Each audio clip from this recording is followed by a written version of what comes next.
Welcome back to another episode of Archie Sonic Character Files as we explore the histories on the inhabitants on planet Mobius. In this episode, we take a look at the history of the Southern Belle hybrid known as Bunnie Rabbot. Well, this was a little intimidating to do because of how she's one of the more major characters in this series. Still, I think it's nice to finally get around to covering her full history in the comics. I'll be splitting this video up into chapters and taking some creative liberties with telling her history, as in, I'll be covering her history in terms of lore rather than in chronological issue number. So without further ado, let's begin! It all began in the Southern Baronies on planet Mobius, where Bunnie was born. Her parents had died during the Great War, so throughout most of her childhood, she was raised by her grandparents, Uncle Beauregard and Aunt Lulame. As the years went on, she discovered that her parents had secretly been working for the Overlanders in the hopes of overthrowing the Kingdom of Acorn. Unwilling to believe this, Bunnie runs away and tries to start a new life on her own. But she ended up picking up a bad time to do this, as the First Robotnik War was already going on. She had encountered one of Robotnik's robots before, and was rescued thanks to a young man known as Antoine. This would be the first of many encounters that she would have with him in the future, but the next time she encountered a SWAT bot, she wouldn't be so lucky. Which brings us to issue 3, Bunnie's proper big debut in the comics. She's tending to her carrot patch until she's captured by some SWAT bots and tossed into a portable roboticizer machine. Sonic and Boomer, later known as Rotor, saw what was happening and decided to rescue her by shutting down the machine. While they managed to save her from being turned into a mindless robot working for Robotnik, they weren't fast enough in saving her legs, torso, and left arm from being roboticized. They take her back to Knothole, where she's fully recovered and seems to have embraced her new robotic limbs and giving her super strength, along with going under the new name Bunnie Rabbot. But the formalities are cut short as Antoine alerts the team that a giant barrow bot is destroying the forest. But the bot is soon taken care of thanks to Sonic and the additional help of Bunnie. And with that, Bunnie Rabbot is accepted in being a member of the Freedom Fighters to help stop Dr. Robotnik's tyranny, and hopes to achieve her dream in being a hairstylist and one day become normal again. Which is funny because in the next issue it features her setting up a small salon within Knothole, although judging by her methods of hairstyling, I imagine it didn't last long. The war against the original Robotnik and the Freedom Fighters continued on. Bunnie was always ready for action when it comes to stopping badniks and whatever evil schemes the Mad Doctor had in store. Other times they proved to be too much for the gal, such as trying to fight off a roboticized Sonic. During her downtime, she started to develop feelings for Antoine. At first he was a bit of a coward, but eventually matured into being a brave fighter thanks to his friends and especially Bunnie. She would end up playing a big part during the final days of the original Robotnik during the Operation Endgame story arc. After both Antoine and Bunnie are captured by SWAT bots, they are sent to a prison in Down Under, where they meet the Down Under Freedom Fighters as captives. Ultimately, they escape and hitch a ride on a shuttlecraft heading back to Robotropolis. Inside the shuttle, they discover Robotnik's plans for his ultimate annihilator weapon, as well as details of a combot and possession of a small nuclear time bomb. They manage to get the time bomb and use it to destroy Robotnik's ultimate annihilator. And so, the war has ended, Robotnik is dead, and Antoine and Bunnie are hailed as heroes for doing their part to stop the war. But a Freedom Fighter's work is never done, as she continued on in helping Sonic, Antoine, and the others on more missions, such as recovering the roboticized Mobians who had been abducted by Robo-Robotnik Mark II. Which leads us into Sonic Super Special Issue 11, where Bunnie deals with one of many life-changing experiences. It's revealed by Dr. Quag that Bunnie has grown weaker because her robotic limbs have begun to deteriorate, affecting her health, and will ultimately die if it continues on. Now she is left with 3 possible options. Either disconnect her robotic limbs, leaving her with no legs and an arm, try and find a way to go through the de-robotization process, even if the chances for surviving are slim, or upgrade her robotic limbs at the cost of losing the chance to be normal again. That night, Antoine checks in on Bunnie as she struggles to make a decision. She asks him if he could still love her if she remains half roboticized for the rest of her life, to which Antoine reassures her that he'll always love her no matter what she looks like. And so, with the help of the scientist Nat Morgan, Bunnie decides to have her robotic parts upgraded. Now the Rabbot is back in action with her new and improved robotic limbs. After this, she would continue on having more adventures and missions, such as rescuing the citizens of Station Square from perfect chaos, helping Antoine find his lost father, having a tussle against Rouge the Bat, deal with a very rough encounter against the Sandblast Freedom Fighters, and be one of the many Mobians to take part in the war to stop the Zodar aliens from destroying Mobius. We then jump ahead 1 year, where Bunnie is overjoyed to see Sonic has returned from his absence in space, after everyone thought that he died after the Zodar War. Bunnie was still the same old southern gal, however, she's no longer in a relationship with Antoine as they parted ways months ago. Still, she continued on helping the freedom fighters and fighting the good fight against the second Robotnik and his robots. But behind all the action and adventures, Bunnie was emotionally struggling to move on from the breakup with Antoine. She tried asking for advice from the Dear Allie's Love and Lost columns under the pen name Terribly Alone, and she even tried going out with Sonic the Hedgehog, although unbeknownst to her, she was actually going out with Scourge, the evil Sonic who had taken Sonic's place for a while. Life continued on for Bunnie, with mission after mission, but her emotional struggles still lingered, especially after she hears the news that Antoine and Sally are going to get married.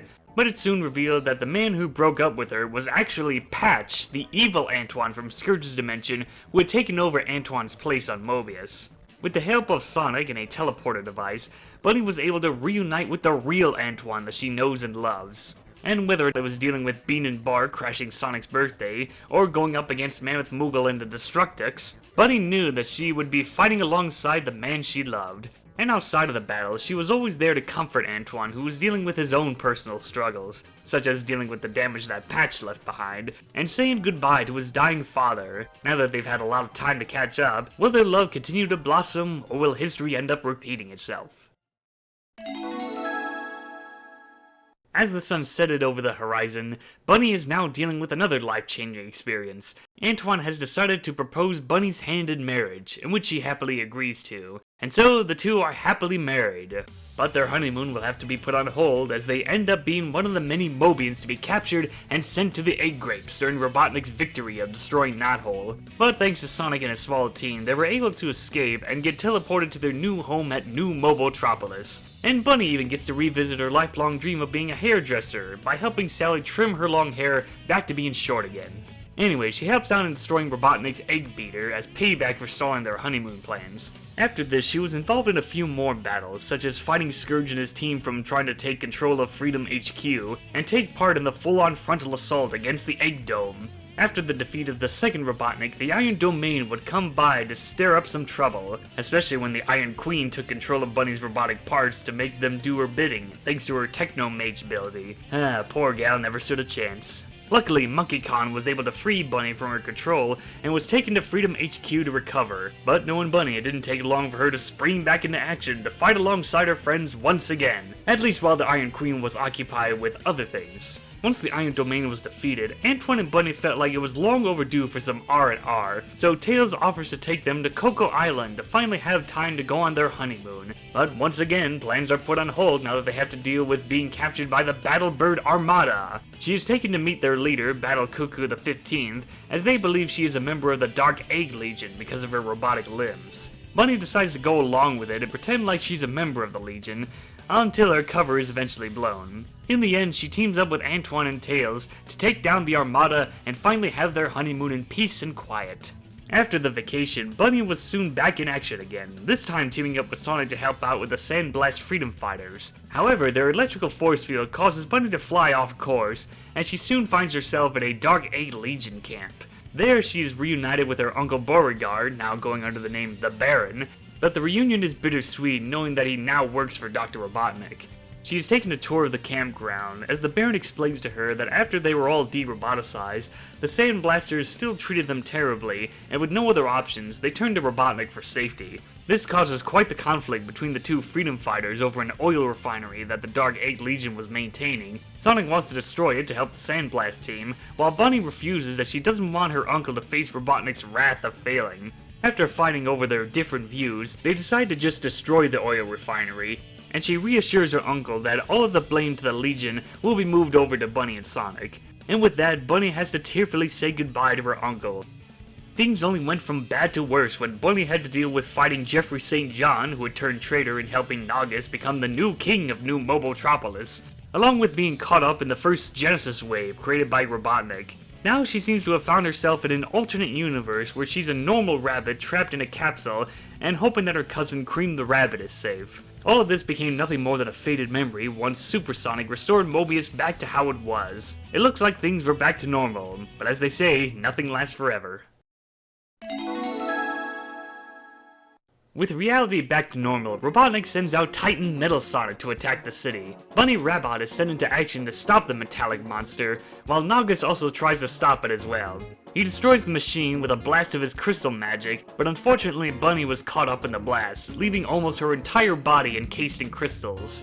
After being rescued, she is quickly taken to the hospital, where Naugus decides to try and make amends for that mistake by curing Bunnie with his magic. But it looks like it works a little too good, because now she's no longer half rabbit, half robot, but a full-on rabbit once again. At first, she is overjoyed to see that she's back to normal after all these years, but the moment quickly dies down. Without her robotic limbs, she feels powerless and begins to question if she can still be a freedom fighter. Antron tries to comfort her and says that it wasn't the robotic parts that made her strong, but her courage and bravery, which leads us into the next turning point in her life. The former king, Elias Acorn, has decided to return to Feral Forest for the safety of New Mobotropolis, and so Sonic, Bunnie, and Antoine follow the Mobo Cruiser to make sure it arrives safely in one piece, all while dealing with Robotnik's robots and a roboticized Sally.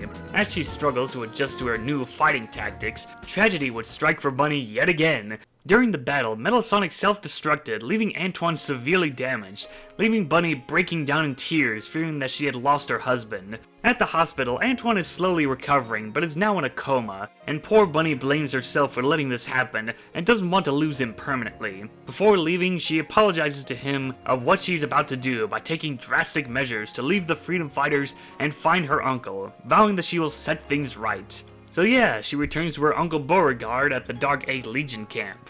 Will she regain her robotic limbs? Has Bunnie turned full-on traitor and now serving Robotnik? Sadly, we'll never get the answer to that now that Robotnik has unleashed the Genesis Wave again, this time with a Super Genesis Wave upgrade to make sure that the changes are permanent. It all began in the Royal Hill Zone on Westside Island, where a young orphan Bunnie was discovered by Rosie and Uncle Chuck. She was taken into Mobotropolis, where she is now happy with her new life. That is, until Dr. Robotnik took over the city.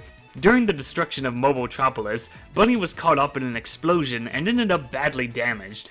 With no hospital close by, Uncle Chuck had no choice but to get her into his lab and send her through the robotization process, a new medical procedure he created that was still in its prototype stages. Now Bunnie has a robotic arm and legs, and throughout most of her childhood she was stuck in a wheelchair while still getting used to the mobility in her new limbs.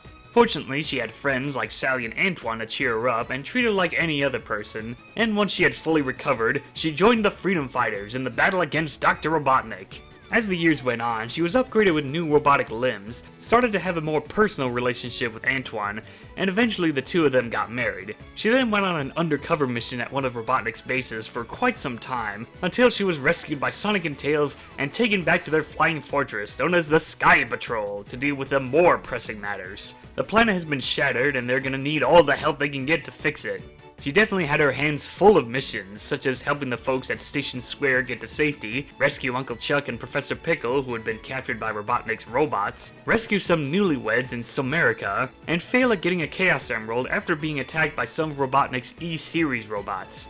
The world-saving plans will be put on hold for a while when Sigma from the Mega Man X universe plans to conquer the multiverse, so she joins forces with many heroes and villains to put an end to Sigma's plans. After this, it was business as usual for Bunnie.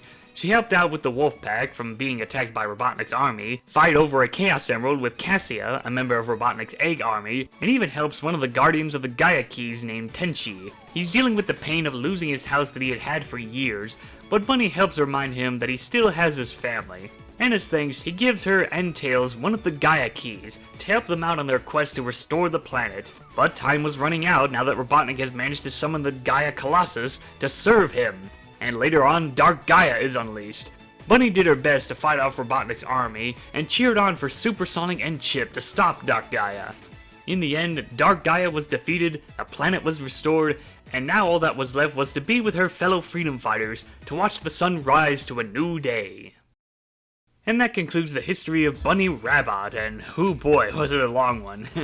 I'm sure there are certain details that I left out because they were either too much to get into, I didn't have much to say about them, or they just aren't really that important to bring up. Like, do I really need to talk about that moment in the comics where Sonic, Bunny, and the gang go back to school? I mean, sure, she gets to wear some new duds for a change, but aside from that, nothing happens in this story.